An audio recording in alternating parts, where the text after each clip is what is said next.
Hola, mi nombre es Juliana Gudelo, estudiante de Pedagogía de la Universidad de Antioquia, y hoy les doy la bienvenida a este espacio donde hablaremos de historia y reflexión pedagógica. Hoy exploraremos uno de los episodios más oscuros de nuestra humanidad. Hablaremos de la Segunda Guerra Mundial, del Holocausto, de las infancias en los guetos y del papel de la educación en medio de todo este terror. Para esto analizaremos el cuento de Darwin.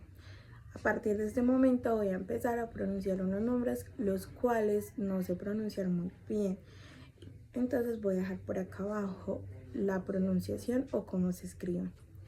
El último tren a Auschwitz. El contexto pedagógico y educativo nazi explicado por Aurin y Kadnov.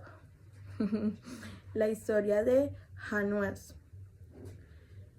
Más allá de hablar de la guerra, hablaremos de las vidas que intentaron sobrevivir a esta.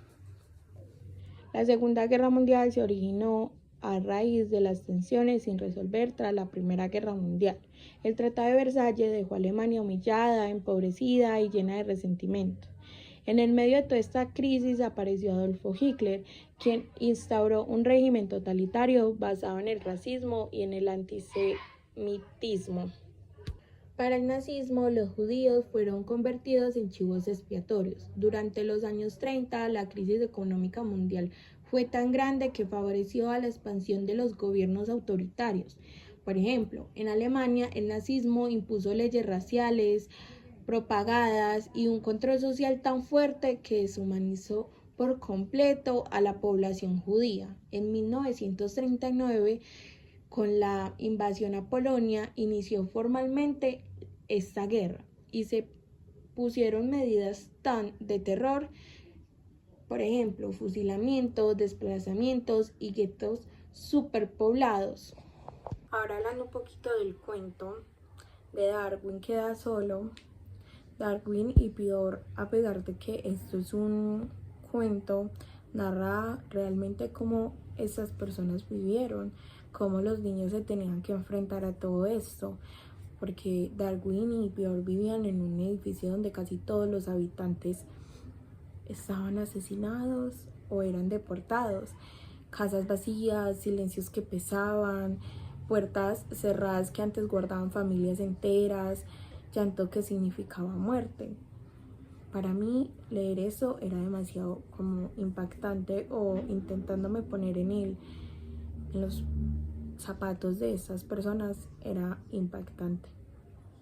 Darwin encuentra a su familia asesinada y en un montón de emociones él no sabe si quedarse o irse, y antes de irse, de tomar la decisión de irse, está el chiquito que también fue salvado por su mamá ocultándolo. Entonces siento de que esto, a pesar de ser un cuento, como dije anteriormente, narra mucho de cómo estas personas vivieron. Darwin se llevó un violín para conservar como símbolo de identidad y de reflejos de un montón de historias que él tiene. Muchos de los niños judíos, como Darwin, fueron testigos de masacres dentro de sus hogares. Otros, como Pior, como mencioné anteriormente, fueron escondidos por sus madres para intentar salvarlos. El miedo que los consumía era muy brutal hacia los soldados, y de que la imposibilidad de hacer ruido y la urgencia de vivir era en serio, porque no, o sea, en cualquier momento los soldados podían volver, podían hacer cualquier cosa contra ellos.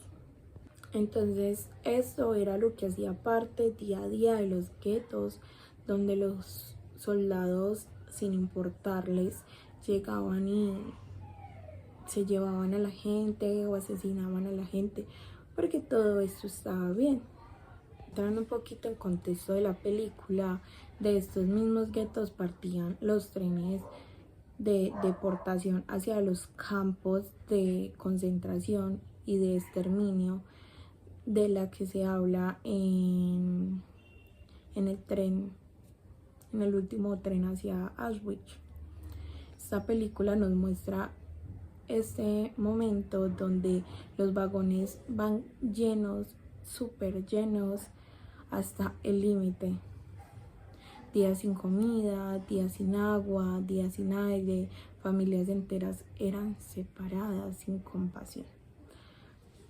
Los niños quedaban solos, como anteriormente mencioné, como Darwin y Pierre. La muerte los acompañaba en cada viaje. Muchos al subir a este tren ya sabían cuál era su final, y de que la conexión entre el cuento y la película, la verdad, es muy directa. Si Darwin y Pierre hubieran sido encontrados, hubieran sido deportados o hasta los hubieran asesinado igualmente como a los otros. Entrando en el contexto pedagógico y educativo durante todo esto, debemos de entender la profundidad del terror nazi. Tenemos que mirar también la educación y cómo fue durante todo esto, porque durante el Tercer Reich no fue neutral, fue un instrumento del Estado para moldear conciencia. Yo los quise dividir como en 3 segmentos: A, B y C. Comencemos por el A. Apropiación de Aurin. Aurin explicaba que la escuela se convirtió en un espacio de adoctrinamiento.